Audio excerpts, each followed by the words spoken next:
Bonjour à tous, bienvenue pour cette seconde session de lecture de l'ouvrage de Kenneth Wapnick, De la futilité au bonheur, Sisyphe en chacun. Il y a une semaine, nous avons lu les premières parties de ce livre. Nous avons commencé par une introduction qui décrivait ce qu'était le mythe de Sisyphe. Nous avons entamé la première partie qui traite d'un sujet un peu compliqué quand même, qui traite de la futilité de la vie. Dans un premier temps, nous avons décrit le désespoir de la vie du corps. Ensuite, en second lieu, nous avons traité de la mort. Et aujourd'hui, nous allons certainement faire donc la partie 3 et la partie 4 de ce chapitre 1. La partie 3 qui s'intitule Une triste figure, paria sans demeure et apeuré, entre guillemets. Et quatrièmement, chercher et trouver. Voilà, tout un programme. Alors je commence. Une triste figure, paria, sans demeure et apeuré. Passons maintenant à la leçon 166, où l'on trouve une poignante description de ce que la vie est réellement dans ce monde. Très peu de gens sur la face de la Terre en sont conscients. Pourtant, comme l'enseigne un courant miracle, quand on regarde attentivement la vie dans le corps, c'est ce qu'on devrait voir. Donc le 166, paragraphe 4, ligne 1 à 3. Ici est la seule demeure qu'il pense connaître. Ici est la seule sécurité qu'il croit pouvoir trouver.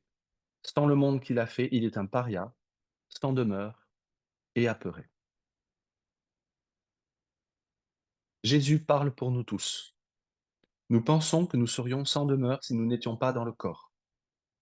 Vivant dans ce monde, nous sommes donc terrifiés à l'idée de le quitter parce que nous percevons ce monde comme notre demeure et ce corps comme notre soi.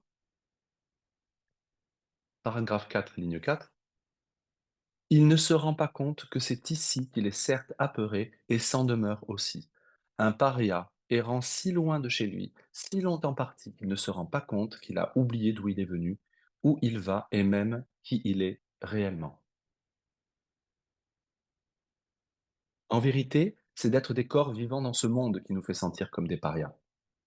Voilà la source de nos expériences, de peur et d'errance, car nous ne sommes pas conscients que nous sommes loin de notre demeure, dont le souvenir est enfoui dans notre esprit.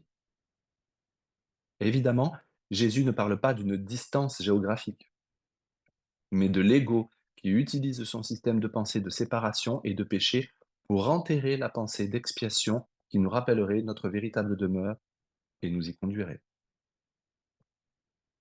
Et les pensées de culpabilité, de peur et de haine de l'ego sont défendues par un monde de culpabilité, de peur et de haine.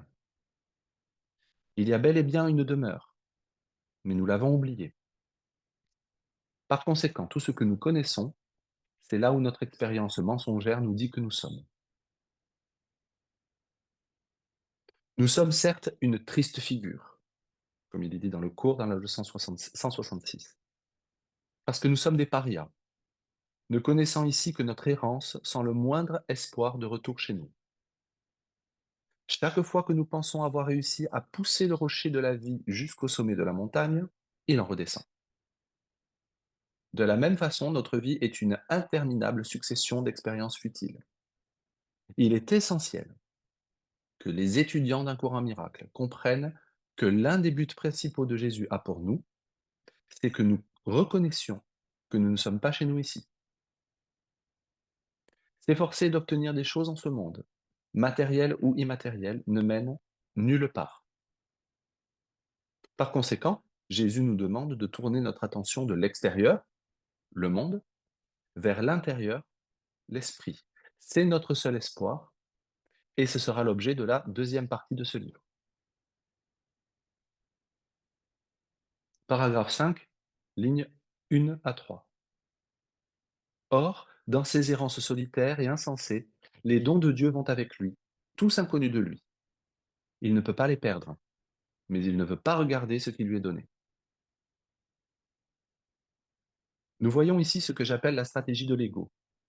Les dons de Dieu sont gardés pour nous par le Saint-Esprit et son principe de l'expiation, la mémoire de qui nous sommes en tant que fils de Dieu qui ne s'est jamais séparé de son Père.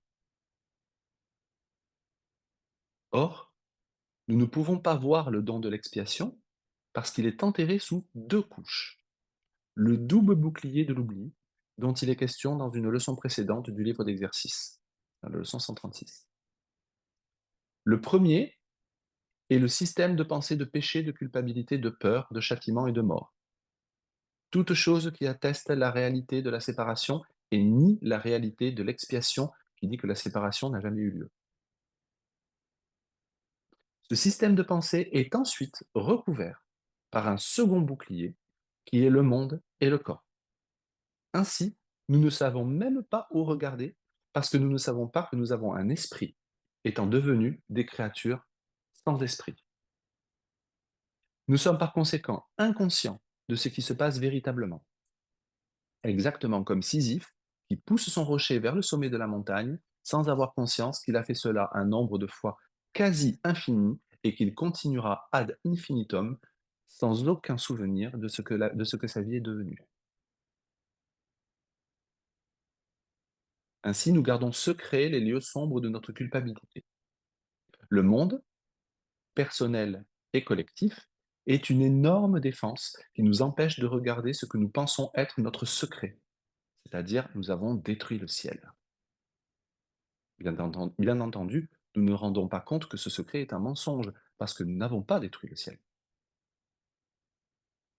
Dans l'un de ses poèmes, Chant à mon soi, avec un S majuscule, Helen Schuckman conclut par ces mots. Je n'ai jamais quitté la maison de mon père. Qu'est-il besoin que j'y revienne? C'est un extrait des dons de Dieu dans les premiers poèmes. Le système de pensée de l'ego, l'esprit et le monde, est entièrement inventé. Par conséquent, ce ne sont pas la vérité et l'amour de Dieu que redoute essentiellement l'ego, mais le pouvoir de l'esprit de se souvenir de lui. Dieu ne peut pas être une menace pour l'ego parce qu'il ne connaît rien de lui, mais il connaît la menace de l'esprit décideur, qui l'a choisi et qui peut choisir à nouveau, renvoyant l'ego dans le néant dont il est venu. On lit ceci dans le texte 7, chapitre 8, paragraphe 5, lignes 1 et 2. N'aie pas peur de l'ego, il dépend de ton esprit. Et de même que tu l'as fait en croyant en lui, de même tu peux le dissiper en lui retirant ta croyance. En résumé, la pensée que nous avons tué Dieu et que nous méritons d'être punis est devenue si terrifiante qu'elle nous a motivés à quitter l'esprit par la projection, en faisant un corps et un monde où nous nous cachons pour échapper à la colère de Dieu, comme Adam et Ève ont cherché à le faire en se cachant dans les buissons. Or, la peur sous-jacente demeure. Que si jamais nous retournions à l'esprit et regardions la pensée de séparation, nous reconnaîtrions son néant et choisirions à nouveau. Tel est le double bouclier de l'oubli. Premièrement, l'histoire terrible de l'ego, histoire de péché, de culpabilité et de peur, selon laquelle nous sommes des meurtriers, destructeurs du ciel, pécheurs terrifiés par le châtiment de Dieu. Deuxièmement, parenthèse, donc deuxième bouclier, il y a le monde sans esprit des corps que nous avons fait pour nous protéger de l'inévitable destruction qui nous attend dans l'esprit. Maintenant, sans esprit, nous ne pouvons plus changer la décision originelle de notre esprit, laquelle demeure apparemment à tout jamais. C'est cette motivation, rester sans esprit, qui maintient l'amnésie, qui nous empêche de nous rappeler pourquoi et comment nous avons fait le monde, et pourquoi nous en avons fait un lieu de futilité perpétuelle, naissance, vie insignifiante et mort. Par conséquent, nous nous efforçons de surmonter la futilité de cette vie sans esprit en cherchant désespérément à faire en sorte que le monde marche, alors que c'est impossible. Comment rien pourrait-il marcher? Pourtant, l'ego insiste pour que nous continuions d'essayer. Pour cela, il dirige notre énergie et notre attention vers l'extérieur, loin de l'esprit. Nous nous efforçons de faire en sorte que le corps se sente mieux, le nôtre et celui de nos êtres chers. Et nous essayons d'améliorer le monde et ses épouvantables conditions de souffrance. Pendant ce temps, le monde intérieur, qui est le problème, reste enfoui sous ce double bouclier de culpabilité, en pensée et dans le monde. Encore une fois, en perpétuant cette insanité, nous comblons le besoin de garder enfoui notre profond et noir secret. Ainsi, nous errons tous sur cette terre, de tristes figures, certes, avec cette pensée coupable d'avoir détruit le ciel. Aussi longtemps que nous craindrons cette pensée, nous serons poussés à nous réfugier dans le monde moribond des corps et nous y resterons. Lorsque nous retournons, enfin à l'esprit et regardons le secret de l'ego, nous nous rendons compte qu'il n'y a rien là. Nous n'avons jamais péché et nous n'avons jamais fui dans le monde. Il n'y a eu, il n'y a eu, il n'y a eu, excusez-moi, ni abandon, ni trahison, ni perte, ni victimisation. C'est seulement dans le monde cauchemardesque des illusions que tout cela a semblé se produire. Or, nous ne le verrons pas à moins d'avoir plongé dans l'obscurité et marché avec le Saint-Esprit dans l'apparente terreur, entre guillemets, à travers, entre guillemets, le cercle de la peur, comme c'est dit dans le texte 18, chapitre 9, paragraphe 3, lignes 7 et 9. Pour enfin nous rendre compte que le monde obscur et futile de l'ego n'est rien, parce qu'il vient d'une pensée de néant. Nous y reviendrons plus tard. Le moyen de sortir de l'enfer. Mais nous devons d'abord prendre conscience de ce que nous faisons. Et c'est la raison pour laquelle Jésus décrit notre vie dans ce monde.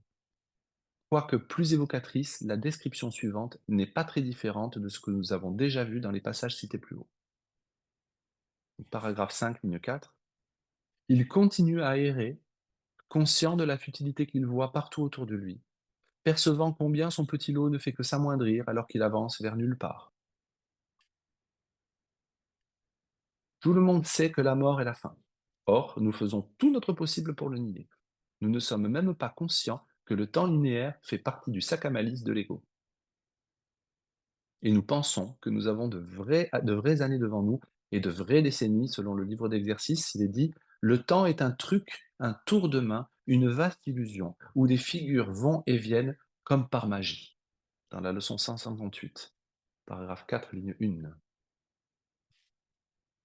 Puisque la futilité n'est pas quelque chose qui arrive à la fin, l'enfer de l'ego, c'est maintenant, nous en arrivons à la conclusion que nous devrions manger, boire et nous réjouir, car demain nous mourrons. Ça, c'est une citation de l'Ecclésiaste, donc paragraphe 8, verset 15. Chaque fois que nous choisissons de croire à la réalité du corps, nous croyons à la mort.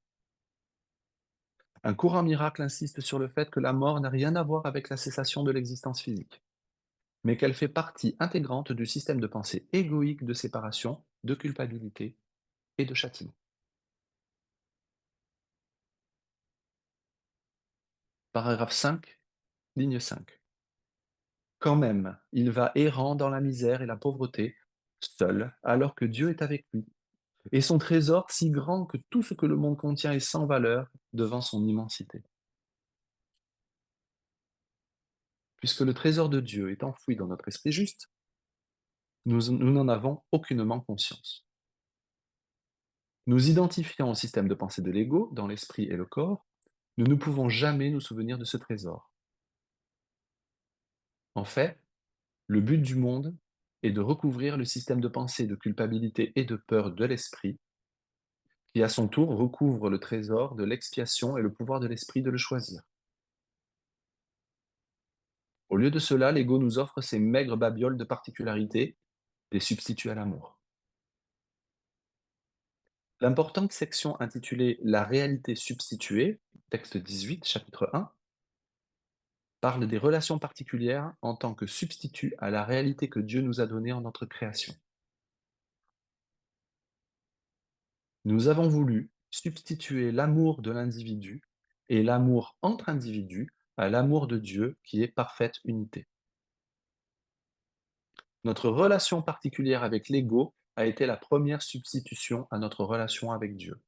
Et quand celle-ci s'est fragmentée, nous avons simplement continué à substituer, en pensant toujours que cette fois, nous accéderions au trésor et que nous aurions enfin ce que nous voulions.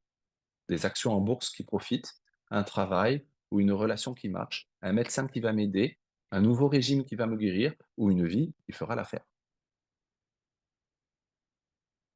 Nous ne sommes pas conscients que jamais rien ne fera l'affaire, parce que toutes choses ici ne sont que des substituts au véritable trésor de notre grand soi et symbolisent donc, dans la forme, la pensée originelle que nous avons détruit le ciel, assassiné Dieu et crucifié son Fils. Je le répète, nous croyons qu'une telle insanité est la réalité, et c'est pourquoi nous nous précipitons dans le monde de la forme, avec nos différents rôles, en espérant ainsi pouvoir conjurer comme par magie l'angoisse de savoir que nous serons punis pour notre péché. Or donc, en désespoir de cause, nous continuons à essayer de faire marcher les choses, alors que nous ne faisons qu'essayer d'étouffer ce sentiment de culpabilité et de haine de soi qui nous ronge. Nous nous disons qu'un jour ici quelque chose va marcher. Nous réussirons et nous serons heureux et nous serons considérés comme quelqu'un de bien. En arrière-plan se trouve encore la pensée que nous n'aurons jamais à faire face au bourbier de culpabilité, de terreur et de haine dans notre esprit. Nous sommes pris dans un cercle vicieux dont il semble impossible de s'échapper.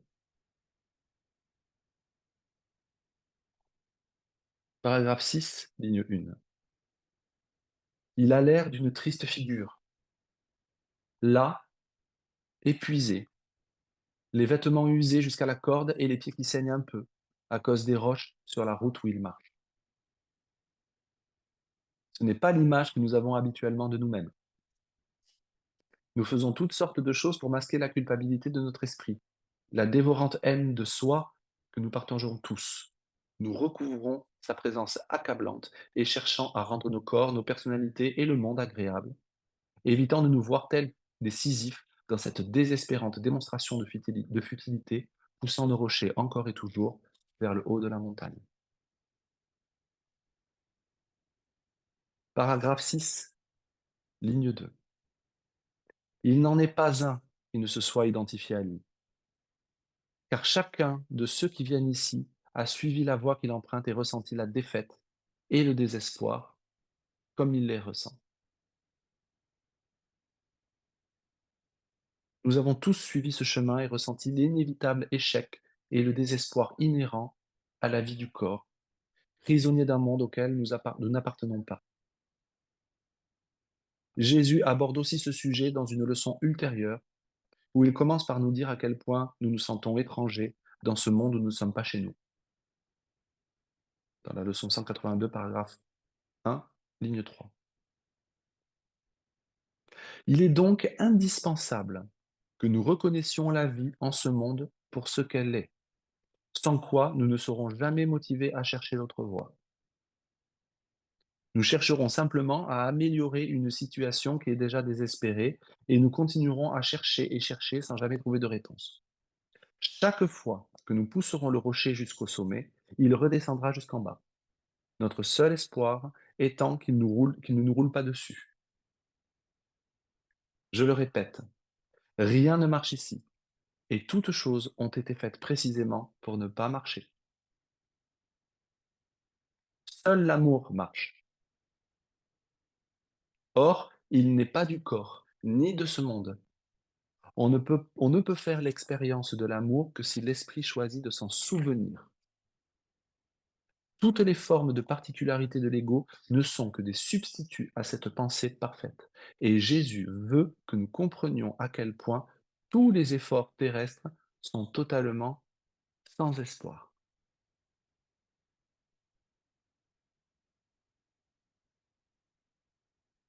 Une petite parenthèse quand même, parce que je fais une petite pause. Euh, je pense que c'est vraiment important. euh, Ça a l'air, c'est dur, je trouve. C'est dur, c'est extrêmement direct, ça va au fond du problème. Je pense que Beaucoup d'entre nous peuvent sentir un espèce de malaise parce que quand on est dans un chemin spirituel ou un courant miracle, souvent, vous remarquerez qu'on parle que des belles choses. On parle que des belles choses, comme c'est merveilleux, comme le cours est merveilleux. Il y a des passages absolument magnifiques dans le cours.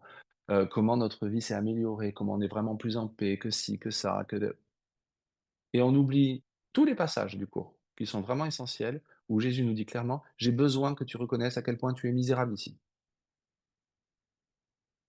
et où il nous dit: Tu t'es appris à confondre ta douleur et tu l'appelles bonheur». Donc on a appris à être heureux ici, à faire semblant d'être heureux ici et il nous dit: «Non, tu ne l'es pas et tant que tu reconnaîtras pas que tu es vraiment profondément malheureux, bah, tu seras pas motivé à écouter ce que je te dis». Ce qui n'est pas grave, c'est pas un péché, hein. Il nous aime pareil, hein. Il nous aime pareil. Il attend juste qu'on dise: «Ah oui, effectivement, je suis vraiment pas bien». D'ailleurs, ceux qui viennent en général à un cours en miracle, c'est parce qu'à un moment donné dans leur vie, je pense qu'ils se sont dit: «Eh bah, c'est pas possible, c'est pas possible». Je fais juste une petite parenthèse, ça ne veut pas dire, c'est pas un appel à nier notre vie et à ne pas profiter, de ce qu'on fait dans notre vie, ni, d'une bonne soirée entre amis, ni d'un joli coucher de soleil, hein. C'est pas d'un seul coup: «Ah bah, voilà, ce sont des distractions d'ego, donc j'écoute plus de musique, je ne me lave plus, je veux plus, voir mes amis parce que tout ça, ce sont des distractions et des substituts à l'amour de Dieu». Pas du tout, pas du tout. Hein?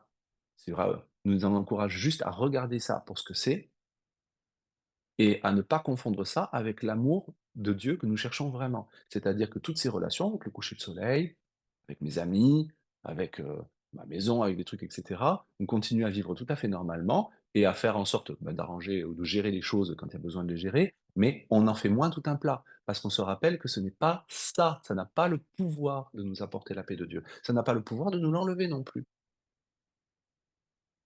Donc du coup, on peut être même très aimant, hein, dans une relation, très en paix, très très aimant parce qu'on n'en attend plus rien, au bout d'un moment, hein. Donc confonde pas ça avec une idée de sacerdoce, c'est que d'un seul coup, je dois renoncer à absolument tout dans ma vie, parce que le cours en miracle dit que ce sont des illusions et qu'on n'est pas heureux ici, hein. C'est pas un cours pour devenir un prêtre ou une nonne, hein. Voilà, c'est ma petite parenthèse. Je dis ça à vous, mais je me le dis peut-être aussi à moi un peu.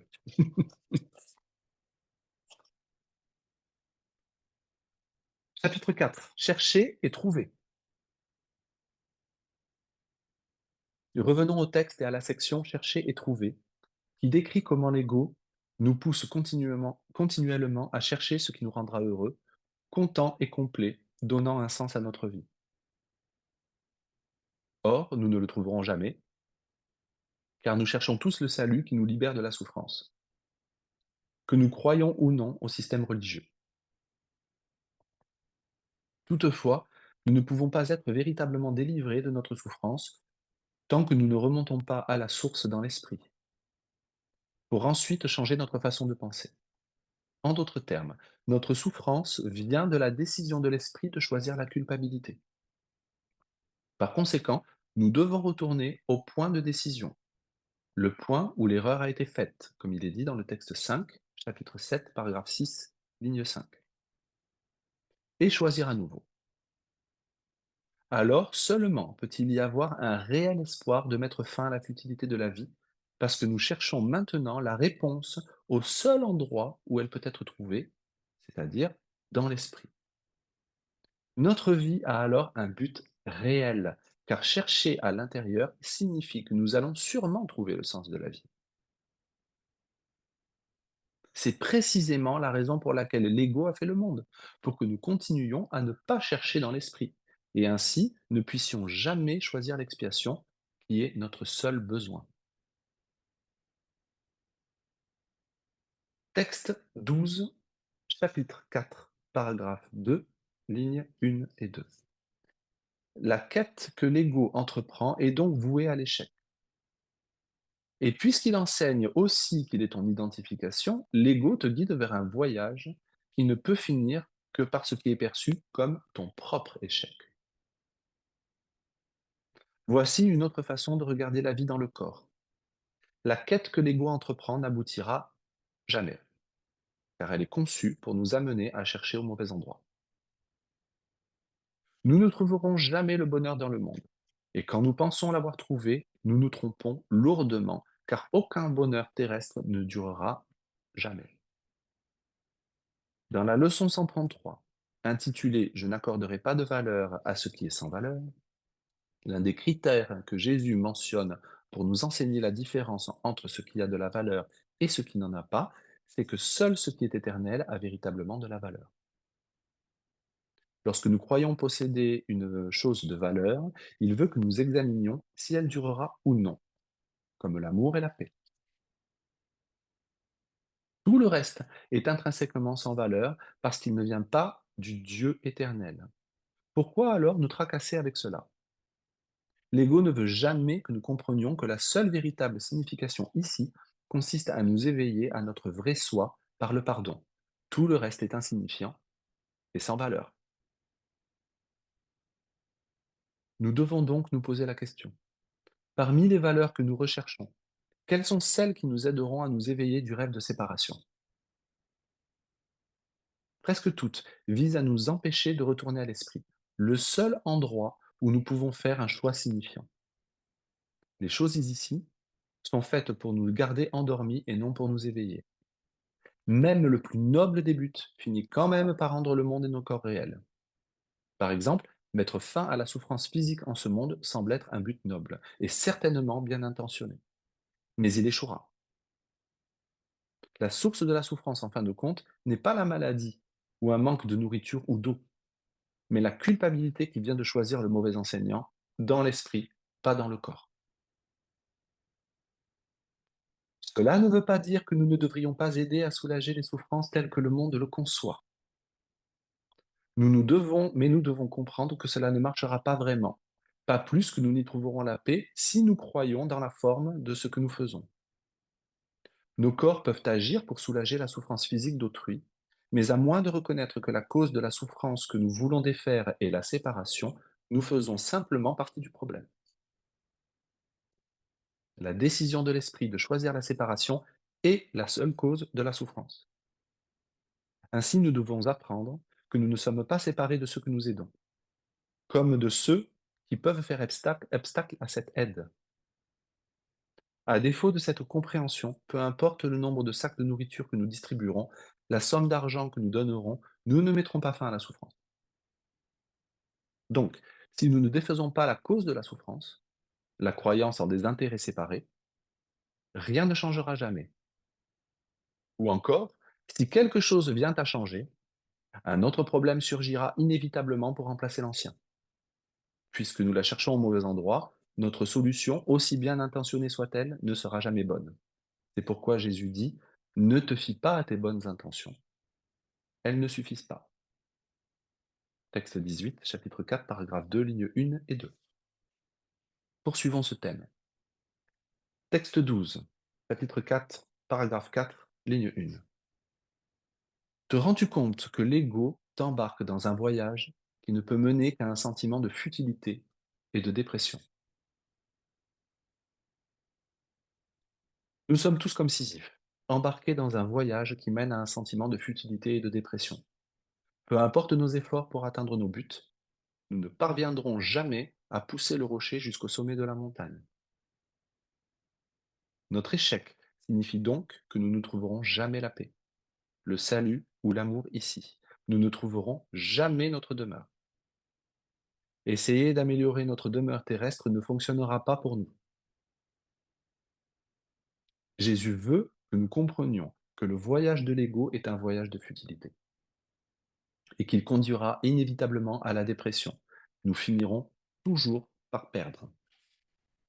Par conséquent, si nous ne sommes pas douloureusement conscients de cela, et cette prise de conscience est certainement douloureuse, cette prise de conscience, pardon, est certainement douloureuse, nous ne serons pas motivés à rechercher un autre enseignant.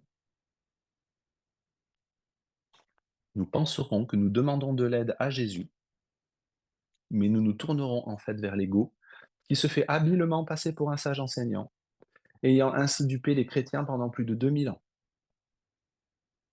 Je le répète, il n'y aura rien pour nous motiver à demander l'aide de Jésus, la véritable présence d'amour et de sagesse dans notre esprit, hein. C'est ça qu'est Jésus, hein. Jusqu'à ce que nous soyons certains que rien ne marche ici, parce que nous avons suivi le mauvais enseignant.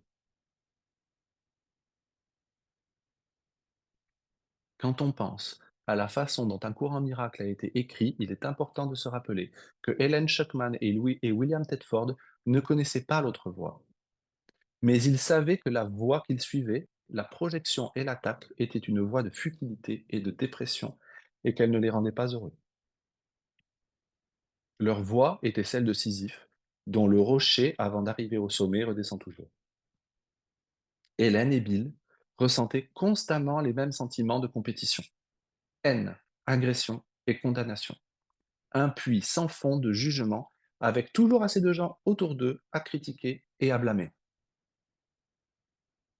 Encore une fois, Jésus nous demande de comprendre que l'ego nous embarque dans un voyage qui ne peut conduire qu'à la futilité et à la dépression. Paragraphe 4, ligne 2. Chercher et ne pas trouver n'est guère réjouissant. Nous devons prendre conscience que notre manque de joie ne vient pas du fait que nous n'avons pas assez bien travaillé et que nous pourrions faire mieux, ni du fait que de mauvaises personnes nous ont empêchés d'accomplir ce que nous voulions. Notre manque de joie vient de l'avoir cherché au mauvais endroit, dans le corps et non dans l'esprit. L'autre façon de regarder ou d'appréhender le monde ne se trouve pas à l'extérieur. Le véritable espoir se trouve uniquement dans l'esprit. Texte 12, chapitre 4, paragraphe 5, lignes 1 à 4. Tu vas entreprendre un voyage parce que tu n'es pas chez toi dans ce monde. Et tu vas chercher ta demeure, que tu saches ou non où elle est. Si tu crois qu'elle est à l'extérieur de toi, la quête sera futile, car tu la chercheras où elle n'est pas. Tu ne te souviens pas comment regarder au-dedans, car tu ne crois pas que ta maison soit là. Une fois encore, voilà le problème. Nous cherchons les réponses au mauvais endroit, parce que l'ego ne veut pas que nous les trouvions. Et c'est pourquoi nous ne savons pas qu'il y a un endroit en dehors du monde et du corps pour regarder. Tout ce que nous savons, c'est que nous sommes au pied de la montagne et que nous devons pousser le rocher jusqu'au sommet. Alors nous poussons. Et ce faisant, nous inventons des histoires. Philosophie, théologie, mythologie, psychologie et autres ologies. Pour expliquer l'importance, la signification, la beauté, la merveille et la spiritualité de pousser un rocher au sommet d'une montagne. En tant que société, nous sommes plutôt ingénieux et inventifs quand il s'agit de tisser ces toiles de particularités spirituelles, philosophiques et théologiques pour donner du sens à quelque chose qui est intrinsèquement insensé. Ensuite, nous passons des siècles à les peaufiner et à en débattre, nous appliquant à dénoncer, ostraciser et même tuer ceux qui sont en désaccord avec nous. C'est l'objet des passages où Jésus nous dit en fait, ne cherchez pas là où vous ne trouverez pas. N'essayez pas de donner un sens à quelque chose qui est insensé. Pousser le rocher de ce semblant de vie jusqu'en haut de la montagne n'apportera pas le salut. Cela ne mènera pas non plus à la vérité, ni à percer les mystères de l'existence. La punition que les dieux ont infligée à Sisyphe est un rêve, et vous n'avez pas besoin de poursuivre son existence illusoire. Qui sont donc ces dieux, sinon les figures inventées dans le rêve de péché de l'ego que nous croyons avoir offensé? Quel plus grand châtiment saurait-on affliger qu'un corps qui va mourir? Un plan absolument brillant de la part de l'ego. Or, ce n'est un mauvais rêve. Quiconque pense que le Dieu biblique est le vrai Dieu n'a pas lu ce livre attentivement. C'est un monstre de cruauté que le péché a rendu tellement furieux qu'il a fait la souffrance et la mort du corps comme châtiment. C'est dans la Genèse. L'introduction au chapitre 13 du texte décrit ce système de croyance insane, comme nous l'avons vu plus tôt. De plus, ce n'est pas seulement notre mort que nous devons accepter, mais la mort de tous les autres. Ce monde de douleur et de mort n'est pas un endroit agréable et pourtant, nous continuons à vouloir en faire quelque chose qui marche. Ce que Jésus essaie de nous dire, toutefois, c'est que c'est impossible. Voyons maintenant la réelle alternative, qui souligne la seule véritable alternative à notre quête. Le monde offre des milliers et des milliers de possibilités différentes de trouver la paix et le bonheur, mais elles échoueront toutes. Texte 31, chapitre 4, paragraphe 2, lignes 3 à 5. Toutes ces routes, entre parenthèses, celles du monde, toutes ces routes ne mènent qu'au désappointement, au néant et à la mort. Il n'y a pas de choix dans ces alternatives. Ne cherche pas à échapper des problèmes ici. Toute chose ici mène au désappointement, au néant et à la mort. Par conséquent, rien ne sert de vouloir rendre le monde beau et sain. Quand nous cherchons à échapper des problèmes ici, nous croyons faire quelque chose de signifiant. Mais comment cela se pourrait-il s'il n'y a jamais eu de problème ici? Le but du monde est de masquer le véritable problème, qui est la décision de l'esprit de choisir l'ego, un choix qui est antérieur au monde spatio-temporel et qui le transcende.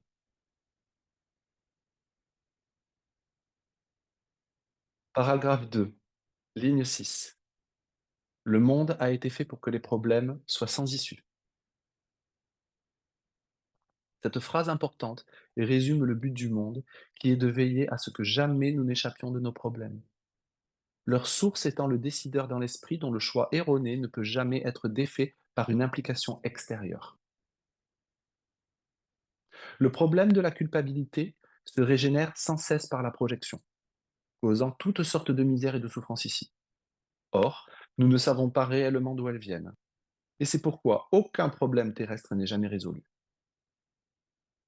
Comme l'explique le livre d'exercices dans deux leçons, 79 et 80. Dès que nous avons résolu un problème, un autre surgit pour le remplacer. Dès que nous avons résolu le problème de la faim matinale, nous voilà aux prises avec le repas de midi, puis celui du soir, sans parler des collations intermédiaires. Et tout cela recommence le lendemain. De la même façon, à peine nous avons résolu en inspirant le problème du manque d'oxygène dans les poumons, et voilà qu'il faut expirer et inspirer à nouveau. Lorsque nous trouvons ceux qui nous aiment et comblent nos besoins, nous nous efforçons continuellement de les empêcher de jamais nous quitter. Nous répétons tous sans cesse ces mêmes cycles, ce qui fait que nous ne pensons jamais sur le problème de notre culpabilité sous-jacente et n'en lâchons donc jamais prise. Paragraphe 2, lignes 7 à 11. Ne sois pas trompé par tous les noms différents donnés à ces routes.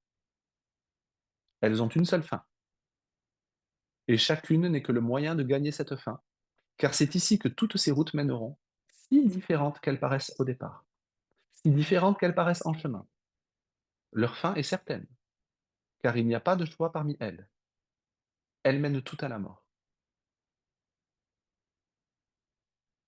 Peu importe ce que Sisyphe pense de son destin, peu importe le temps qu'il met à pousser. Il pousse de la main gauche, de la droite ou des deux mains, que le rocher présente une face ou l'autre, en fin de compte, il redescendra jusqu'en bas et tout sera encore à recommencer. Notre semblant de vie se termine toujours dans la futilité et la mort. Paragraphe 2, lignes 12 à 14. Sur certaines, tu voyages gaiement pendant un moment, avant que n'entre la désolation. Sur d'autres, les épines se font sentir immédiatement. Le choix n'est pas quelle sera la fin, mais quand elle viendra. La fin est inévitable. Toute chose et tout le monde meurt, que ce soit de la mort subite du nourrisson ou de cause naturelle à 98 ans. Peu importe que nos relations particulières fonctionnent ou non, puisque le temps est une illusion, comment le sort du corps peut-il être important? De l'extérieur du rêve, au-dessus du champ de bataille spatio-temporel, toutes les illusions sont les mêmes. Et tout ce qui importe, c'est que nous avons rendu la vie et la mort réelles, l'espoir n'étant plus qu'un vain fantasme. Paragraphe 3, lignes 1 et 2. Il n'y a pas de choix là où chaque fin est certaine. Peut-être préférerais-tu les essayer toutes avant d'apprendre réellement qu'elles ne font qu'un? Comme toutes les routes sont les mêmes, toutes les formes différentes de particularité sont la même particularité. Un substitut insignifiant à l'amour et un symbole de péché qui demande à être puni par la mort. Paragraphe 3, lignes 3 à 5. Les routes que ce monde peut offrir semblent être en très grand nombre, mais le temps doit venir où chacun commence à voir combien elles se ressemblent les unes les autres. Des hommes sont morts en voyant cela, parce qu'ils ne voyaient pas d'autre voie que les chemins que le monde offrait. Et en apprenant qu'ils ne menaient nulle part, ils ont perdu espoir. Quand nous nous efforçons de trouver du sens ici, quand nous faisons tout ce qu'il faut et que rien ne marche, nous en concluons immanquablement que la vie n'a plus de sens. Ce qui fait du suicide la seule solution signifiante dans ce système de pensée insane.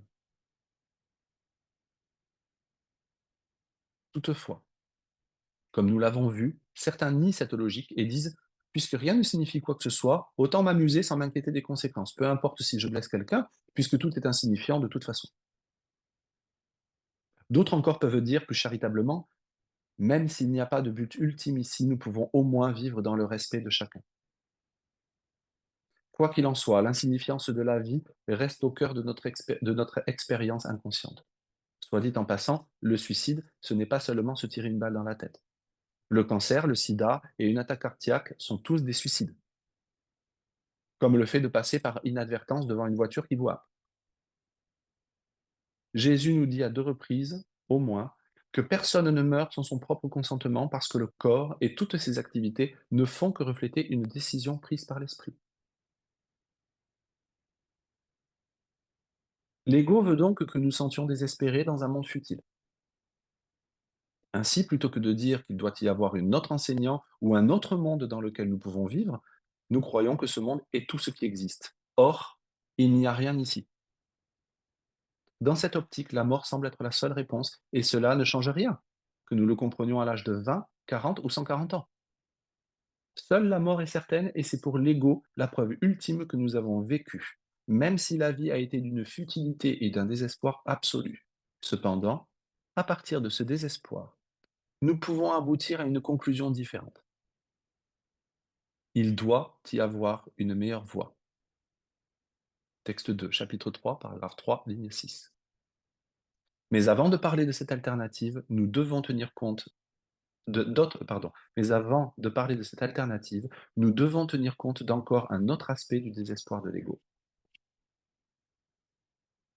Et ça, on va le garder pour la semaine prochaine. Alors, pour ceux qui connaissent un cours en miracle et vous pour ceux qui regardent en replay et qui ne sont pas familiers peut-être avec un cours en miracle commence comme ceci. Je vais retrouver le passage pour m'assurer de le citer correctement. Le cours ne vise pas à enseigner la signification de l'amour, car cela est au-delà de ce qui peut s'enseigner. Toutefois, il vise à enlever les blocages qui empêchent de prendre conscience de la présence de l'amour qui est ton héritage naturel, hein. Donc, comme je disais, c'est sur ce genre de passage et tous les passages qu'on a lus, en général, la plupart des étudiants passent allègrement parce qu'on préfère lire les passages qui nous dit qui nous disent: «Tu es le fils de Dieu, tu es aimé, c'est toi le miracle», c'est machin et cetera, et donc on le prend personnellement. C'est lu et interprété par le petit soi qui se dit: «Ouf», et on oublie les passages où il dit: «Ta vie ici, c'est quand même la cata. La bonne nouvelle, c'est que c'est illusoire, moi je le sais, mais toi tu le sais pas. Donc il va falloir que tu regardes. Si tu veux vraiment être motivé, il va falloir qu'on regarde. On va y aller tranquille. On va y aller tranquille. C'est pas la peine d'aller se fouetter et de devenir un martyr judéo-chrétien, hein. L'idée, c'est de regarder et de prendre conscience progressivement que, bah, que la vie est futile ici. Quand les étudiants, au bout d'un moment, après la période de lune de miel avec un cours, où que tout est merveilleux et qui commencent à entrevoir consciemment ou inconsciemment ce que vers quoi le cours les amène, On commence à faire des expériences difficiles. On commence parfois même à faire des expériences de où on a l'impression que d'un seul coup, on a presque reculé. On se plante. On n'y arrive plus avec le cours, ça marche pas. Sauf que dans le cours, il nous dit aussi: «Tu sais pas faire la distinction, ce que tu appelles des succès, la plupart du temps, c'est des échecs et ce que tu appelles des échecs, c'est souvent des succès. Tu sais pas juger». Tout simplement parce qu'en fait, ce qui arrive, c'est qu'à un moment donné, on est suffisamment prêt pour commencer à aller plus profondément vers la pierre angulaire du système de pensée de l'ego. Et plus on y va, ce n'est pas agréable, ce n'est pas une expérience agréable. On a l'impression d'un seul coup d'avoir des pensées d'ego, on se dit: «Mais c'est pas normal, je devrais être en paix. Le but du cours, c'est la paix. Le but du cours ultime, c'est la paix». Mais un but réaliste pour nous, d'abord, c'est de regarder à quel point nous ne sommes pas en paix. C'est pas la paix du petit soi. C'est la paix qui vient de regarder à quel point nous refusons la paix et de regarder ça sans nous juger et en se rendant compte de pourquoi on fait ce choix. Et c'est là qu'il y a la paix de Dieu qui vient au bout d'un moment, qui est pas quelque chose qui, quand je dis qui vient, c'est pas quelque chose qui arrive, c'est quelque chose qui est déjà là et dont on se souvient progressivement parce que nous avons regardé tous les obstacles et toutes les couches et qu'au fur et à mesure, nous avons dit: «OK, c'est pas un péché. Je fais ce choix-là parce qu'il y a ça, il y a ça, il y a ça», c'est toute la métaphysique du cours, mais je ne fais rien de mal. Ce n'est pas un problème, ce n'est pas un péché. L'ego, la minuscule et folle idée dont parle le cours, n'est pas du tout un problème. C'est rien, ça n'existe pas, ça ne peut pas être un problème. Le problème, c'est que je prends ça très au sérieux.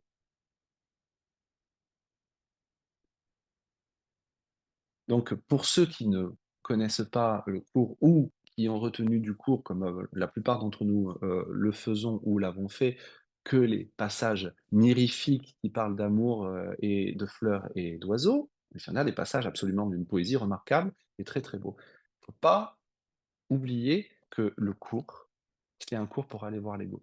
C'est pas un cours en amour. C'est un cours pour aller voir l'ego. Le miracle n'est pas du tout quelque chose pour améliorer nos vies ici. Le miracle, c'est de redonner à l'esprit son pouvoir causatif, c'est-à-dire, je rappelle la définition du miracle dans le cours, le miracle regarde la dévastation et rappelle à l'esprit que ce qu'il voit est faux. Donc le miracle nous aide à regarder ce qui se passe dans le marasme de nos vies particulières et nous rappelle que la cause, c'est notre esprit. On a redonné à l'agent causatif, c'est-à-dire l'esprit, son pouvoir de causation. Ça, c'est le miracle, indépendamment du fait que on prend conscience de ça, mais on continue à choisir l'ego. C'est pas le problème. À partir du moment où on se rend compte que c'est nous qui choisissons dans notre esprit, que c'est à ce niveau-là que ça se passe, on peut plus blâmer qui que ce soit, commence à prendre notre responsabilité. Certes, pendant un temps, on remarque aussi qu'on continue coûte que coûte à faire le choix de l'ego, mais ce n'est plus qu'une question de temps. À un moment donné, nous ressentirons le coût pour notre paix qui est trop important, qui est absolument insupportable. Le coût de choisir l'ego est absolument insupportable. Et donc, nous finirons par faire un autre choix. C'est obligé. Donc, le miracle n'est pas un processus pour améliorer nos vies ici. Voilà. Ça, c'est vraiment très, très important de le comprendre, parce que quand on étudie un cours en miracle, on pense, à un moment donné, que le miracle va nous aider à améliorer les choses, va nous aider à guérir une maladie, changer quelque chose.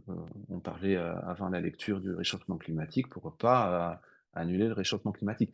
Et on a le droit de le souhaiter. On a le droit d'avoir nos préférences. On a le droit de dire: «Ah, j'aimerais bien que». C'est pas du tout un problème. C'est juste qu'on se dit: ne pas confondre préférences avec ce que dit le cours. Voilà. J'ai mes préférences. Ce ne sont que des préférences. Et ces préférences, en général, sont orientées par le fait que ça remplit mes besoins particuliers. Ce n'est pas mal. On peut apprendre à regarder ça avec beaucoup de douceur et beaucoup de sourire, hein. OK, avant que je réactive les micros, les amis, je voulais vous proposer un petit temps de méditation, petit temps de respiration, parce que tout ce qu'on vient de lire était quand même, est quand même, un gros morceau. Donc je vous propose de vous installer tranquillement, de fermer les yeux si vous le souhaitez, ou de laisser votre regard, ne s'attacher à rien. Vous détendez les muscles de votre visage, détendez vos épaules. Voilà. Prenez conscience aussi de votre incarnation, si je puis dire. Détendez-vous.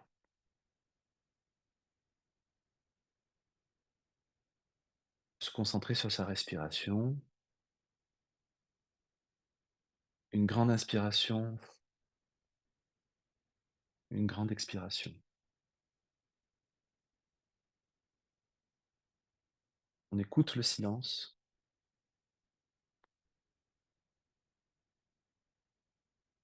Souviens-toi que tu choisis toujours entre la vérité et l'illusion, entre l'expiation réelle qui guérirait et l'expiation de l'ego qui détruirait.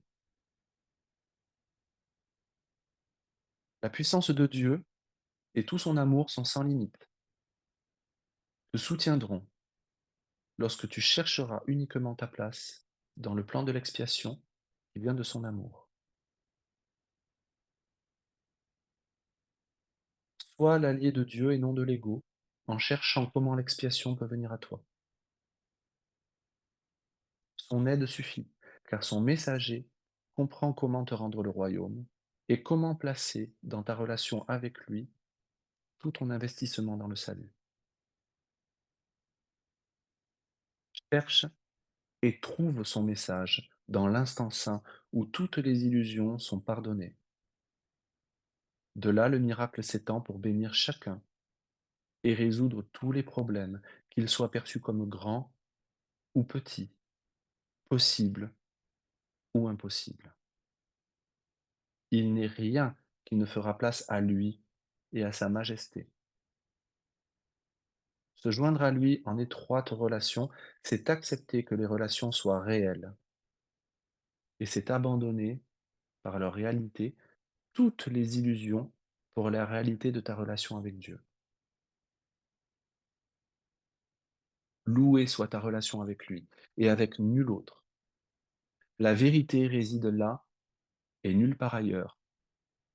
Tu choisis cela ou rien. Pardonne-nous nos illusions, Père, et aide-nous à accepter notre véritable relation avec toi, dans laquelle il n'est pas d'illusion et où nul jamais ne pourra entrer. Notre sainteté est la tienne.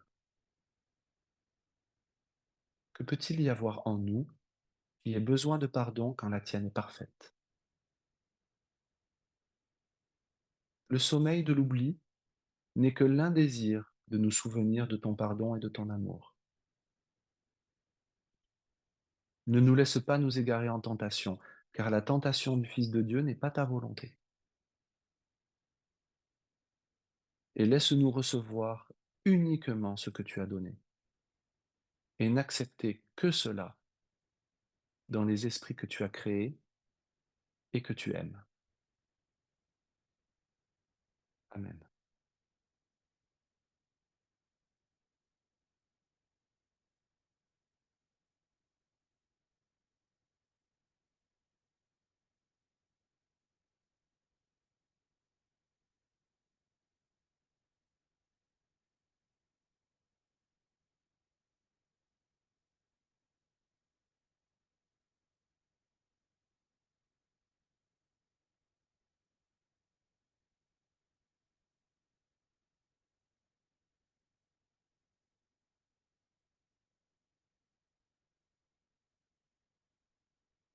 Merci.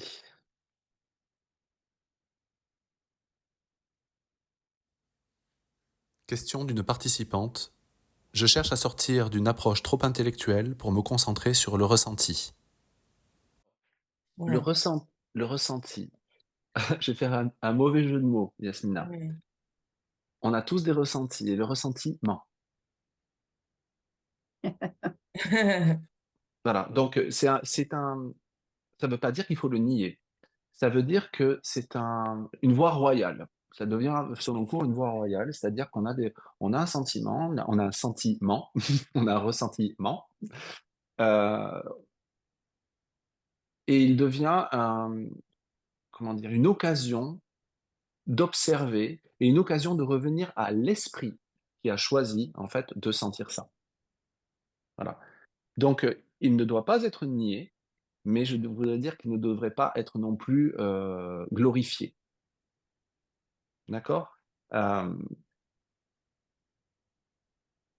Quant au côté intellectuel du cours, je pense que dans ce que tu dis, je pense que c'est une très bonne chose et un appel très sincère de ta part vivre une expérience, à avoir une expérience, c'est-à-dire oui, à avoir une expérience de ce qu'est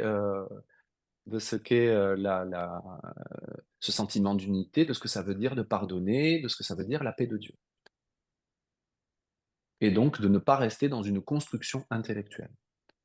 En revanche, je pense aussi qu'il faut rappeler que le cours a une forme intellectuelle. Hélène Schuckmann a dit elle-même, puisque c'était une intellectuelle, enfin, il y a du matériel spirituel pour les intellectuels. Donc, on a tous des résistances à ce qui est dit dans le cours, et une des résistances peut aussi prendre la forme de rejeter ou de nier le caractère, ou de vouloir changer le caractère intellectuel du cours.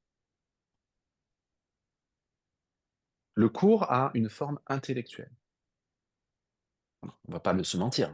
Je veux dire, il suffit juste de regarder le bouquin, les concepts, 365 leçons. On n'est pas dans un chemin spirituel de non-pensée, de non-réflexion. Et voilà, il y en a d'autres chemins spirituels qui fonctionnent aussi certainement très bien. Mais le cours, c'est ça. Or, le cours, effectivement, tu fais bien de le souligner, n'a pas pour vocation à ce qu'on en reste là. Il utilise notre propension à l'intellect, qui est quand même l'apanage des sociétés très occidentalisées, pour nous amener à une expérience où il n'y a plus besoin d'intellect. D'accord? Mais le cours utilise notre intellect. C'est-à-dire que ça, c'est une autre façon de dire l'amour vient nous rencontrer là où nous croyons être. C'est très bien. Mais tout ce processus intellectuel, c'est pas du tout une perte de temps. C'est-à-dire qu'en fait, quelque part, on a besoin de comprendre la métaphysique du cours. C'est pour ça que c'est Ouais. important de rappeler tout ce qu'on dit. Ça a l'air très intellectuel, effectivement, mais on rappelle ce que dit le cours et la métaphysique du cours. Mmh. Et c'est très important de la comprendre parce qu'elle nous fournit une motivation. Elle nous fournit une base solide pour comprendre et pour être motivé à apprendre à pardonner et qui va nous amener au-delà de l'intellect. Mais c'est sûr, tu fais bien de le préciser, c'est pas un jeu il le dit d'ailleurs, c'est pas, le but, c'est pas d'avoir un débat d'idées. Mmh. C'est pas d'avoir un débat d'idées. Donc, si on utilise le cours pour rester dans l'intellect, bon, bah, on va jouer avec des idées qui sont certes très intéressantes, mais ce qu'il nous dit surtout, c'est applique les idées. Salut Madeleine. Voilà, c'est d'appliquer les idées. Donc il y a ce contexte intellectuel dont il nous dit, la base théorique dont il nous dit au début de leçon qu'elle est absolument essentielle pour comprendre et pour rendre signifiant les leçons. Les leçons sont plus concrètes et elles sont plus destinées à nous amener à une expérience. Les leçons sont très concrètes. Il n'y a pas plus concret de dire que, ok, bon, aujourd'hui on va commencer, tu vas t'asseoir et tu vas regarder, tu vas dire, voilà, ce fauteuil, si, ta. Les leçons sont très concrètes. Ils nous demandent toujours de les appliquer concrètement aux événements ou aux situations dans notre vie. C'est très concret. On n'est pas dans de l'intellectualisation dans les leçons. En revanche, il nous dit que ces leçons, pour devenir signifiantes, elles doivent s'appuyer sur la théorie et sur donc la métaphysique du texte. Les deux sont inconciliables, oui, comment dire, non, indissociables. Voilà. Voilà. On ne cherche pas à désintellectualiser le cours, parce que le cours, c'est sa forme, c'est sa particularité, sa forme Mmh. particulière. Et évidemment, on se souvient, c'est un livre, hein. L'important, ce qui compte vraiment, c'est la source heu, qui a inspiré le livre, et non pas le livre en tant que tel. On respecte ça. Et pour ceux qui ne resp qui comment dire? Qui ne raisonnent pas avec ce genre d'approche intellectuelle, ce n'est pas du tout mal. Il y a fort heureusement, il y a d'autres, chemins, il y a d'autres curriculums. Je le dis, hein, le cours, c'est juste un curriculum parmi plein d'autres.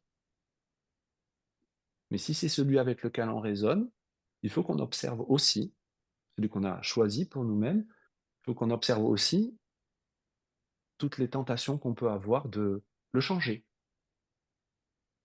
de le désintellectualiser, de le rendre plus simple. De le réécrire, c'est déjà arrivé, puisque aujourd'hui il y avait, il y a eu des livres, hein, sur, heu, la suite du cours en miracle, ou, un cours d'amour, ou Oui. c'est intéressant quand même. C'est comme ça que se manifestent les résistances. C'est pas du tout mal, c'est pas du tout un péché, mais voilà, pourquoi vouloir changer, les choses? Ça me fait toujours penser à l'empereur, autrichien, Joseph, qui avait dit à Mozart qu'il utilisait trop de notes. Oui, d'accord. Il n'était pas allé voir lui qu'en fait, il entendait rien à la musique. C'est pas du tout un mélomane. Il aimait bien la musique, mais il n'était pas doué. Donc lui, il voulait faire descendre Mozart à son niveau, plutôt que d'essayer de s'élever au niveau de Mozart. C'est intéressant. C'est ce que les étudiants font avec le cours, Mmh hein, mh. en le ramenant dans le monde, C'est ça, complètement, en ramenant le complètement. cours, au lieu d'essayer de s'élever, de se dire: «OK, je n'y suis pas encore, je résiste et vraiment il y a quelque chose qui ne va pas, et quelque part, je peux observer cette résistance et cette difficulté sans me juger, parce que je ne fais absolument rien de mal», et là, on fait vraiment ce que dit le cours. Et ça nous on porte nos ténèbres à la lumière, au lieu d'essayer d'amener la lumière dans les ténèbres. Mmh. Ouais, c'est exactement ça. Merci. Avec plaisir. Est-ce que je suis curieux, est-ce qu'il y a il y a quelqu'un d'autre peut-être qui est peut-être, et vraiment c'est le moment d'en parler. Ah, je te vois maintenant, Yasmina. Toi aussi, tu as les cheveux qui ont poussé, dis donc. Qu'est-ce que je veux dire? Oui, est-ce qu'il y en a d'autres qui peut-être, sont, dérangés ou titillés par, ce côté, intellectuel? Non, pas du tout. Est-ce qu'il y en a d'autres peut-être qui sont surpris du fait que, des, quand on fait une lecture sur le cours et qu'on passe autant de temps à parler de choses qui ont l'air très lourdes et très très noires finalement. Moi, j'aimerais bien savoir ce que ça vous fait quand même.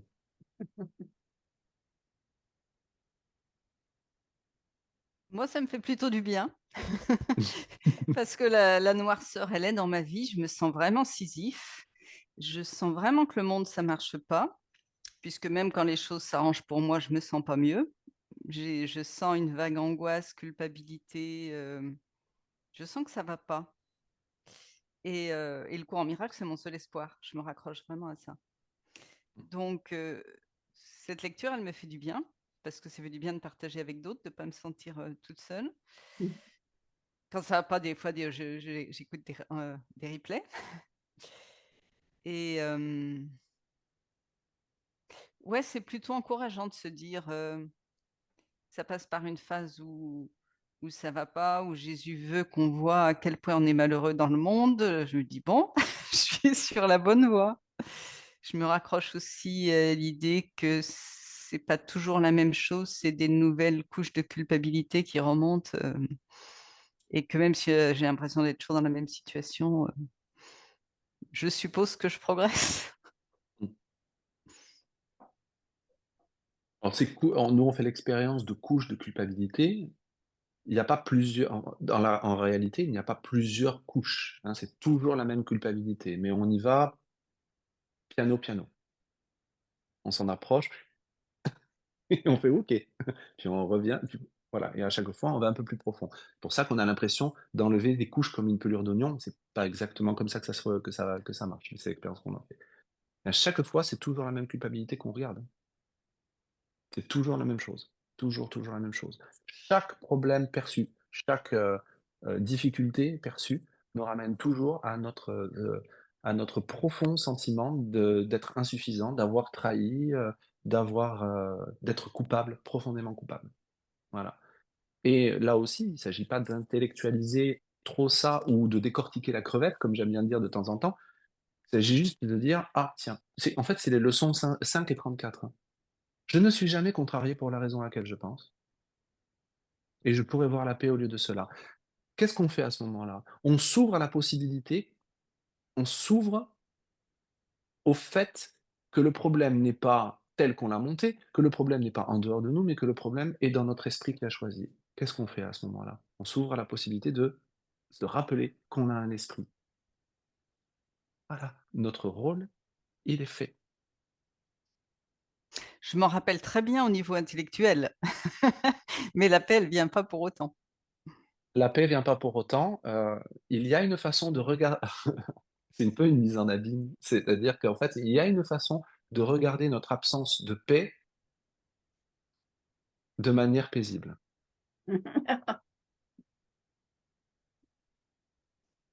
Il y a une façon de regarder notre, absence de paix sans jugement. Oui, sans jugement. Souvent, la paix qui manque vient du fait qu'on se critique et qu'on se juge parce qu'on n'est pas en paix selon nos critères. Mmh. On devrait être comme ça, on devrait être mieux, on devrait être plus gentil, on devrait être ci, on devrait gagner plus d'argent, on devrait avoir plus d'amis, Mmh mh. on devrait. Voilà. Il C'est de faut là que vient l'absence de paix. Souvent, ce qu'on appelle l'absence de paix, c'est simplement aussi parfois qu'on on n'est pas content des conditions qu'on a maintenant. Donc, on ne nie pas, on regarde notre souffrance, notre douleur, mais il y a une façon, pas tout seul, hein, c'est pour ça que j'insiste aussi beaucoup, souvent et ici aux réunions en physique aussi, heu, sur le fait qu'il faut demander de l'aide. mmh, Souvent, on ne demande pas d'aide. oui, c'est vrai. Pourquoi? Bah, parce qu'on se dit: «Le processus de l'expiation, c'est moi qui vais le prendre en charge». C'est-à-dire qu'on essaie en fait de faire le processus d'expiation du courant miracle avec l'esprit qui a choisi la séparation. Mmh. Ça ne marche pas. Il faut demander de l'aide. La véritable paix qu'on veut, c'est une paix de reconnaître que nous que nous rêvons un rêve et que le contenu de ce rêve est faux.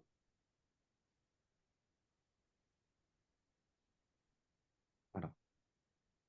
Ce qui ne veut pas dire qu'on ne fait pas au niveau où on croit vivre, hein, au niveau où on en est, qu'on ne fait pas toutes les choses qui sont normales de faire. J'ai faim, je mange, je bois, j'ai soif, je bois. Si j'ai besoin d'argent, beh, je vais faire en sorte de faire, ce qu'il faut pour pouvoir, survenir à mes besoins. C'est simplement que ce qui va changer, c'est le sérieux avec lequel on fait ces choses. J'aime bien cette façon que Ken a de rappeler qu'il y a cette minuscule folle idée. Ça va te plaire Yasmina, parce que alors vraiment on sort du côté hyper intello, il y a cette minuscule et folle idée.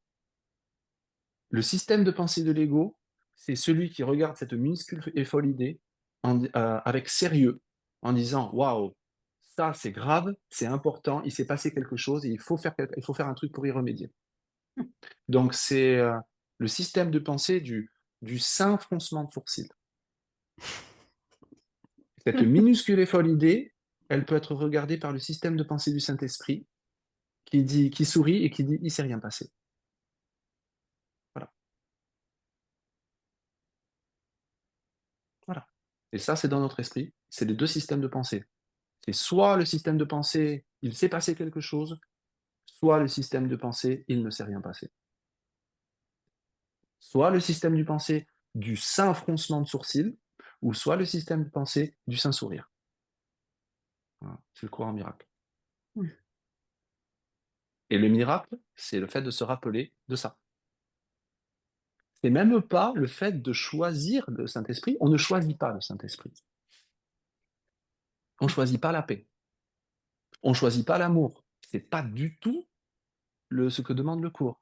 Le cours nous dit: On ne dit pas oui au Saint-Esprit, on apprend à dire pas non. Ah oui, c'est vrai. Ouais, non. Ça aussi, ça fait partie des choses, on passe à côté tout le temps. Il nous dit, on apprend à dire pas non. Qu'est-ce que ça veut dire pas non? Reconnaître d'abord qu'on dit non. Donc on dit non au Saint-Esprit, on dit non à la paix, on dit non à Dieu, on dit non à l'amour, on dit non à l'unité. D'abord, on regarde ça. À force de regarder sans jugement, sans se culpabiliser, donc c'est ça que ça veut dire regarder avec Jésus, on regarde, et à ce moment-là, on finit par dire le coût à payer est trop important pour ma paix. C'est vraiment trop insupportable, il doit y avoir une autre voie. Et là, on dit pas non. C'est-à-dire qu'on apprend à dire je ne veux plus de ça. Mmh. Les gens, ils croient que les étudiants du cours, ils disent non, non, il faut, je dis oui au Saint-Esprit. Je dis oui à la paix. Je veux la paix. Ils oublient juste un passage dans le cours, hein. Je veux la paix de Dieu. Dire ces mots, ce n'est rien. Les penser vraiment, c'est tout. Et la plupart d'entre nous, en tant qu'étudiants du cours, on pense qu'au bout d'1 mois, 2 mois, il n'y a aucun problème. Oui, bien sûr, on veut la paix de Dieu. On pense vouloir la paix de Dieu, mais en fait, on la veut pas parce qu'on veut pas ce que ça implique. On veut pas d'une paix de Dieu qui nous dit: «Mais il y a pas de problème, il y a même pas de particularité». On veut pas d'une paix de Dieu qui est de reconnaître que Dieu est et nous nous taisons. Ou comme dit dans un atelier Ken, en rigolant, que ça fait rire toute l'assemblée, Dieu est et on la ferme.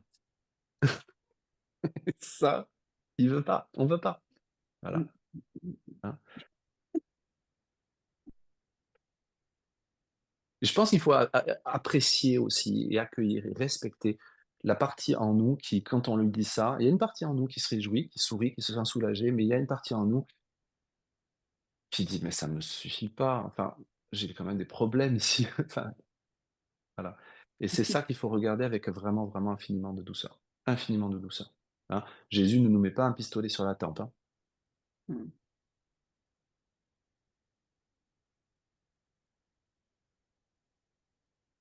On ne sait pas sourire par nous-mêmes à nos problèmes, nous les pensons très réels. En revanche, on peut demander de l'aide pour apprendre à regarder nos situations, pour se souvenir de son sourire.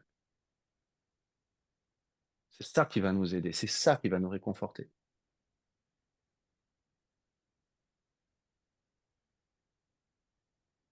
Il y a cette, dans d'autres lectures, je l'ai cité plusieurs fois, mais il y a cette prière dans une situation, dans un événement ou quoi que ce soit, où on a vraiment, on se sent enserré. Prends-la de moi, regarde-la, la jugeant pour moi. Ne me laisse pas y voir un signe de péché et de mort, ni l'utiliser pour la destruction. Mmh. Mais enseigne-moi comment ne pas en faire un obstacle à la paix, mais te laisser plutôt l'utiliser pour moi pour faciliter sa venue. C'est magnifique. Regarde ça. Si je utilise cette situation par moi-même, je vais la rendre réelle et je vais en faire un obstacle, je vais en faire une occasion d'apprendre la mort. Donc je ne veux pas l'utiliser, mais je veux te demander, toi, de la regarder pour moi et de la juger pour moi, pour faciliter le souvenir de la paix.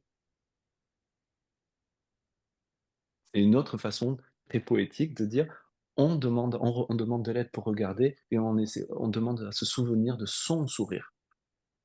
De son saint sourire, il ne s'est rien passé. Et c'est un processus. C'est pour ça que quand, dans un cours en miracle, dans les leçons, qu'est-ce que le pardon? Il est dit: «Le pardon, tranquillement, ne fait rien. Il regarde». Voilà, c'est ça. Le pardon, lui, est calme, il regarde, attend et tranquillement ne fait rien. Donc pendant ce processus, on regarde, on attend et tranquillement, on fait rien. Et on a confiance que le processus est en marche et qu'une fin heureuse est certaine. Et la Mmh. fin heureuse, c'est pas nécessairement que la situation va s'arranger selon mes préférences ou pour remplir mes besoins personnels. La fin heureuse, c'est qu'on va se souvenir. On va se souvenir de la paix inhérente à notre existence, la vraie paix, la paix de Dieu. Et pendant ce temps-là, Vraiment, j'insiste sur le fait que on est par respect pour notre expérience, nous devons faire tout ce qui est nécessaire de faire dans notre vie pour vivre normalement. Aider son prochain, aider quelqu'un, donner au resto du cœur, peu importe, peu importe. Mais on se souvient que le problème n'est pas là. C'est pas ça qui va marcher. Ce qui va marcher, c'est tout le processus qu'on vient de décrire. Mmh. On ne demande pas de l'aide, à Jésus. Si on demande de l'aide de façon conditionnelle, c'est-à-dire de façon formelle, en disant: «Bon écoute, est-ce que je dois faire tel travail ou tel travail?» Ce qu'on fait, c'est qu'on est en train de demander à l'ego. Parce que Jésus ne répond pas de façon particulière, il ne répond pas dans le concret. Donc là, on est en train de demander, on va avoir une réponse, la réponse qu'on a demandée. C'est notre ego qui va nous répondre.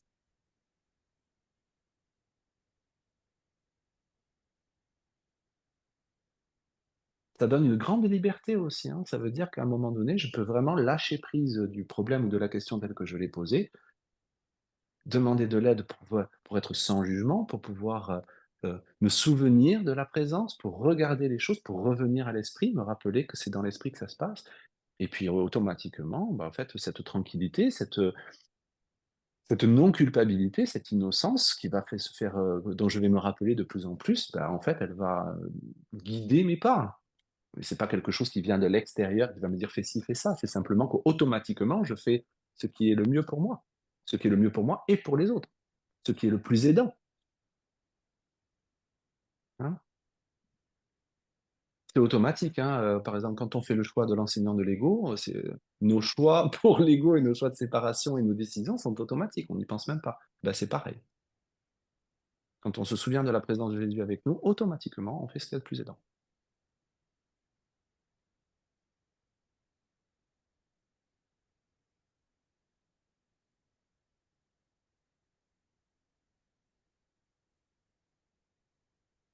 C'est une longue réponse.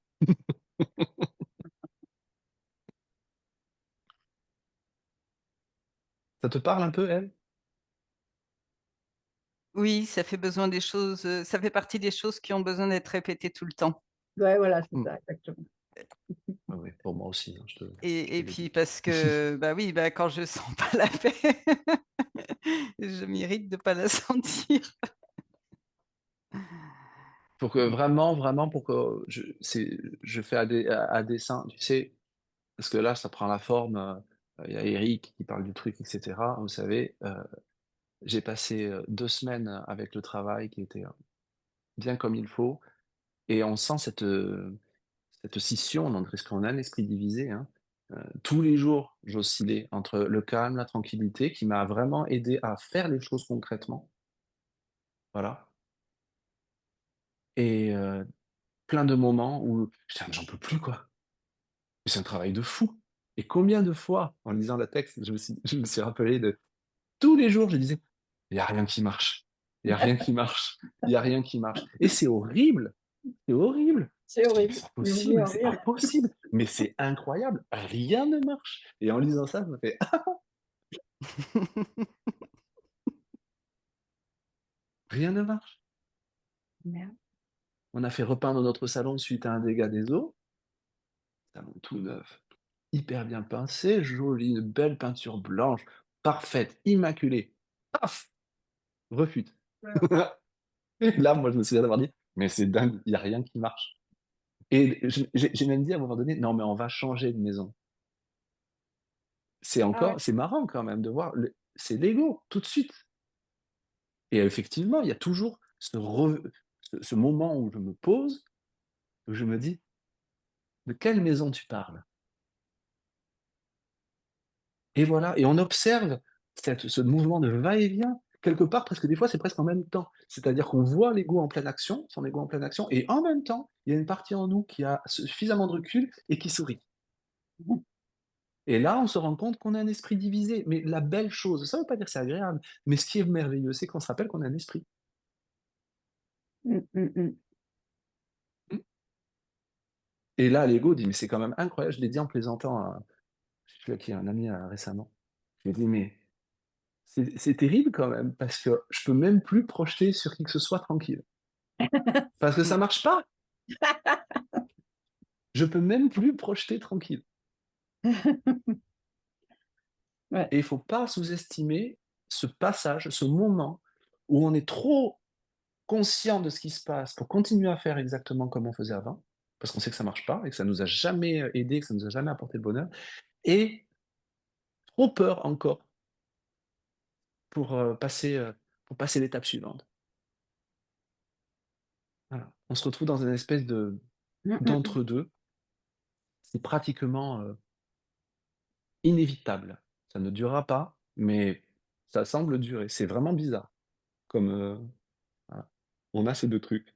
On Mmh. se dit: «Je sais que si je vais là, c'est ça qui me rendra vraiment heureux», mais j'ai trop peur. Exactement. J'ai peur de disparaître, littéralement. Mmh. Et je peux plus continuer à projeter tranquille, parce que ça marche pas et que j'y crois même plus. Ouais. Ça, je connais bien, ouais. Le problème, Mmh. c'est que moi, je suis dans un moment de rien. Je fais plus rien. Et presque j'attends pas, je fais rien. Ouais, je sais pas comment dire ça, mais il faudrait que je fasse des choses d'ailleurs, les gens me demandent: «Mais qu'est-ce que tu fais?» Eh ben, rien. Et C'est-à-dire rien, je sais c'est-à-dire pas que tu comment fais quoi? dire. Et ben, je suis plus dans le faire, j'arrive pas à faire. Et en même temps, si, je fais des choses, mais Ah, si on vient me chercher pour faire, je fais. Mais c'est sinon, super. C'est quoi le problème, Anne? C'est eh ben, ça je ou sais c'est le pas, fait que tu te juges le par rapport problème, à ça? c'est qu'on me demande tout le temps ce que je fais et que, ben, je sais pas comment le dire. Mmh. Je suis dans un moment où j'arrive plus à trouver, à faire quoi, voilà.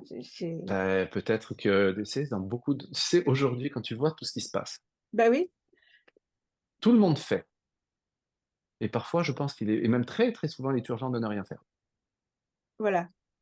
C'est un peu ce que je Donc ressens. peut-être que tu fais ce que tu as à faire et je trouve qu'il y a une chose que je trouve vraiment très, très jolie dans ce que tu viens de dire, c'est que quand on te demande, tu rentres en action. Oui, Ce qui est vraiment là, pour moi, la grande ouverture et la grande, humilité de dire à un moment donné, quand un frère te demande quelque chose, même si ça te paraît, oui.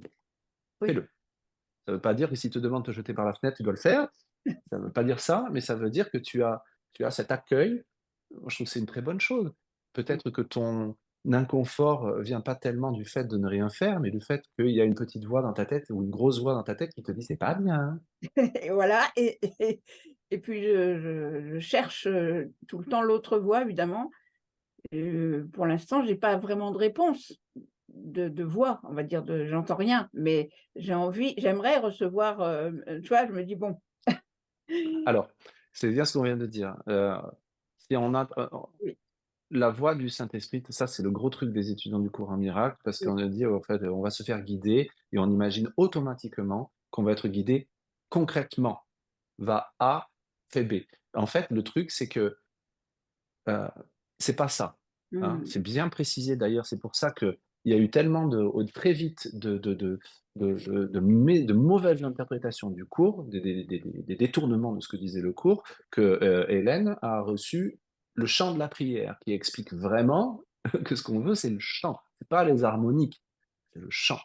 Donc, c'est ce que je heu il y a une partie en nous qui s'accroche énormément à vouloir être guidé particulièrement, alors que, être guidé par le Saint-Esprit, c'est apprendre à regarder sans juger et de se rappeler qu'on a un esprit et que c'est dans l'esprit que ça se passe.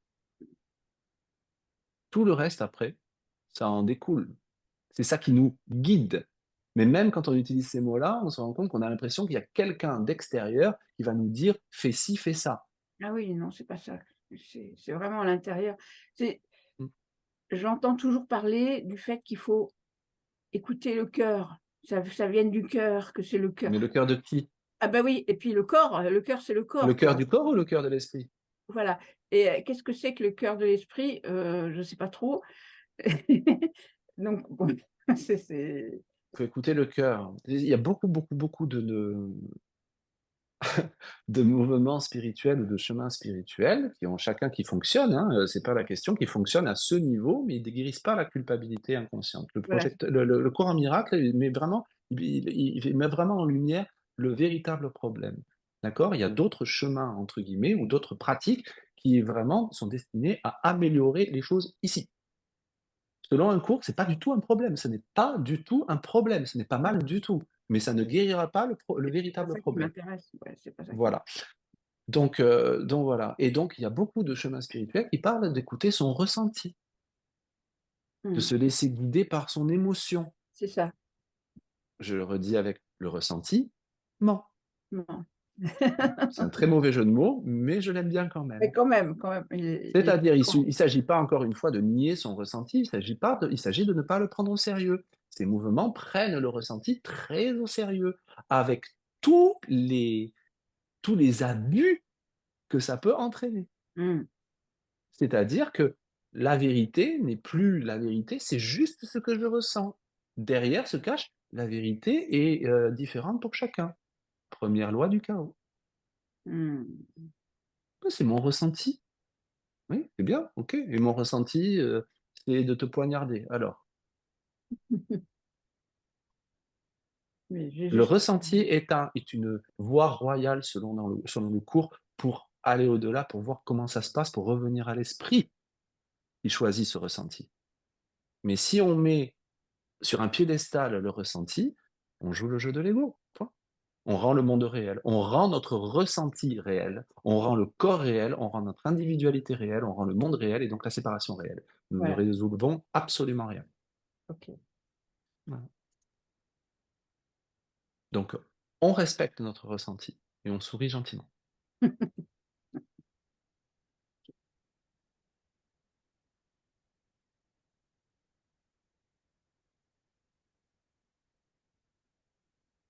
Mmh. Est-ce que quelqu'un a envie de dire quelque chose d'autre avant que nous terminions cette session? Je pense que ça fait toujours du bien quand tu rappelles qu'un miracle, c'est de se rappeler qu'on a le choix. C'est pas forcément de choisir le Saint-Esprit ou la paix, parce que Non, ça, oui, j'arrive oui. pas à le faire, mais je me rappelle que j'ai le choix quand même tout le temps. Et tu sais, en plus, je veux dire un truc, c'est que quand les étudiants du cours s'imaginent, le but du cours, c'est la paix. Qu'est-ce qui se passe? Chaque fois qu'ils sont pas en paix, ils partent dans un trip de culpabilité absolument pas possible, en se disant: je suis un nul, je suis un mauvais étudiant, je suis machin». Alors là, on est complètement c'est p le but du cours n'est pas il le dit souvent, le but c'est la paix. C'est un but, le but ultime, c'est ce qu'il y a derrière. Mais Mmh. le but réaliste d'un étudiant, c'est de regarder à quel point il ne veut pas la paix. Ouais. Et ça, on peut tous le faire. Mmh. Ça, on peut tous devenir experts, des maîtres en observation du fait qu'on rejette la paix sans arrêt et ne pas se juger pour cela. Et se rappeler avec l'aide de notre guide intérieur que nous n'avons rien fait de mal. Nous ne faisons absolument rien de mal. Et ça ne change absolument rien à l'amour que Jésus a pour nous. Absolument rien. Ça, ça c'est un objectif réaliste. C'est un but réaliste. Et c'est un but qu'on peut atteindre. La paix qui viendra derrière, la paix qui est complètement au-delà de ce que nous, on pense être la paix, ça reviendra à notre esprit, à notre souvenir, tout seul. Il n'y a pas besoin qu'on s'en occupe.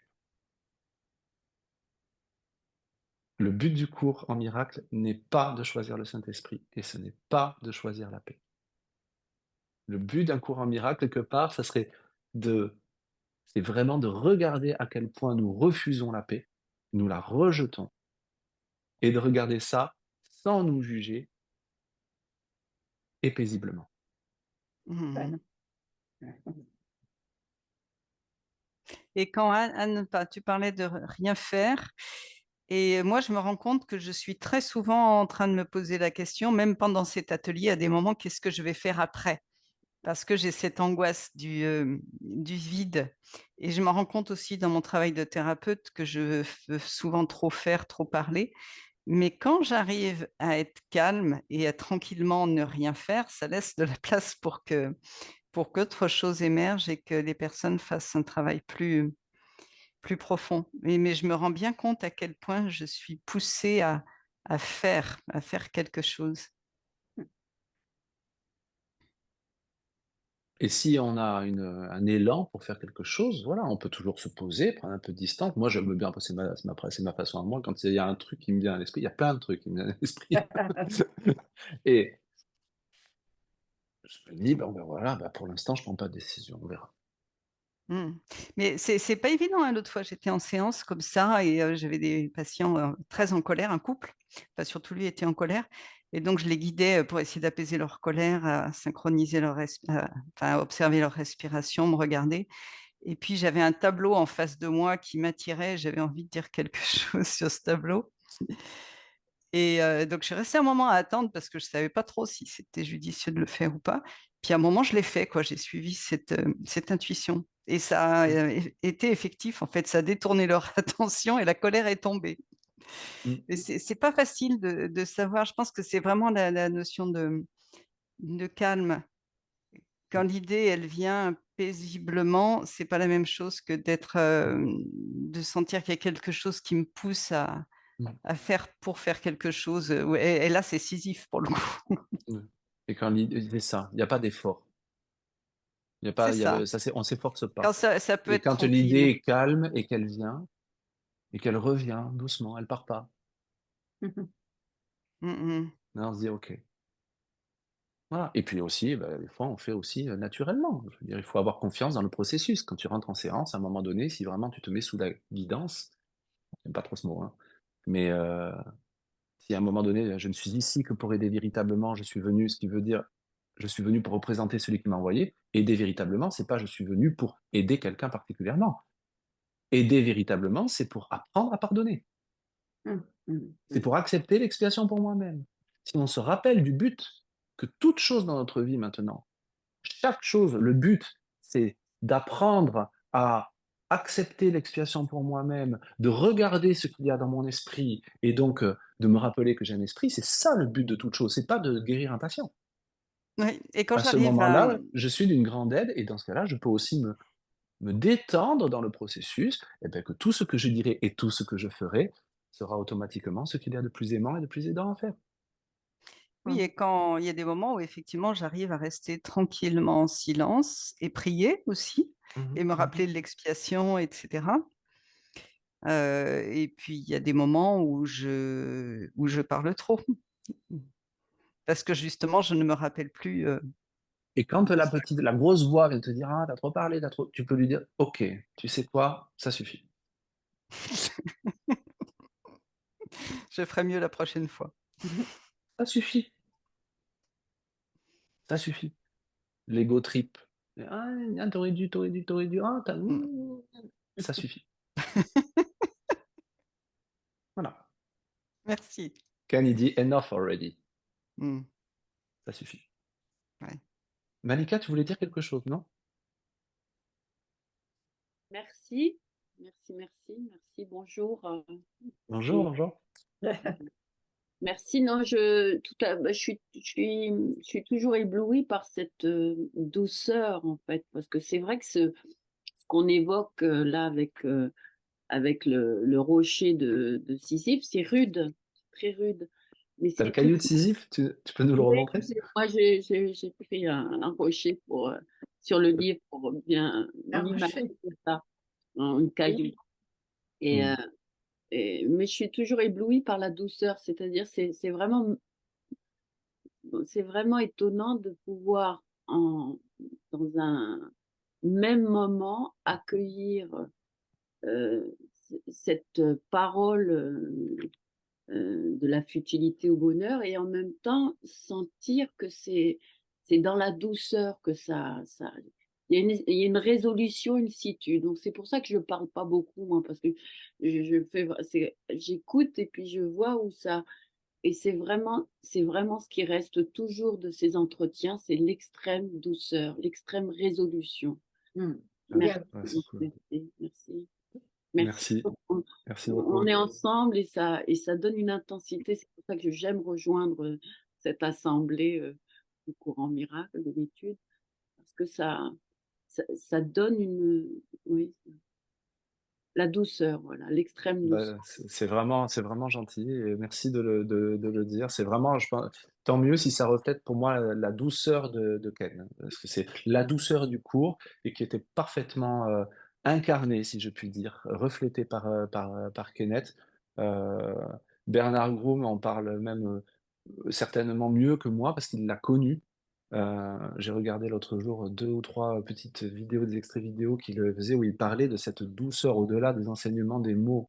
Il y avait cette douceur, il le vivait le cours. Il en parlait, c'est pas qu'il en parlait, il en parlait bien sûr, Mmh. mais il le vivait et je pense que ça transparaît dans tout ce qu'il dit. C'est-à-dire que ce gars, il aborde des sujets d'une profondeur et c'est des sujets difficiles avec une douceur et un non-jugement et qui fait que dans ces ateliers, quand on les écoute, quand on les voit en vidéo, quand on les écoute, souvent les gens rient de soulagement.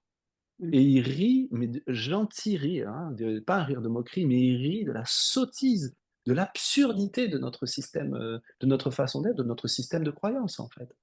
Mais c'est pas un rire de moquerie, c'est pas un rire de: «Oh, on est nul» ou non, non, c'est un rire de libération, Dimension, ouais. de libération. C'est magnifique. Donc je suis très vraiment merci, je suis très content que du si ça transparaît dans moi je le ressens aussi, donc je suis très content, si ça transparaît comme ça, on va dire, on va dire l'esprit de Ken est avec nous, ça c'est bien. Et l'esprit de Ken, c'est notre esprit et c'est l'esprit de Jésus, c'est le même, hein, il y a un esprit.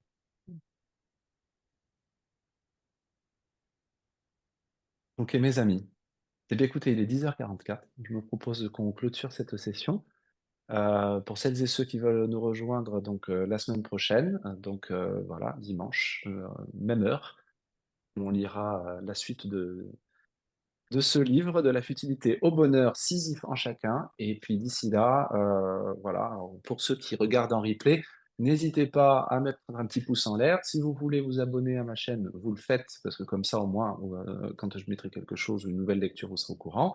Et puis voilà, et comme on me le redemande, je remercie du fond du cœur tous ceux qui, me contactent ou qui me posent des questions pour encourager ou qui, me proposent une participation, en utilisant mon compte PayPal. Merci, évidemment, je le reprécise, ça n'est absolument pas obligatoire, mais je vais pas mentir, je trouve que c'est très agréable et ça fait toujours très plaisir. Donc si vous vous sentez, c'est avec joie, heu et puis voilà. Et puis je vous retrouve, dimanche prochain avec grand plaisir.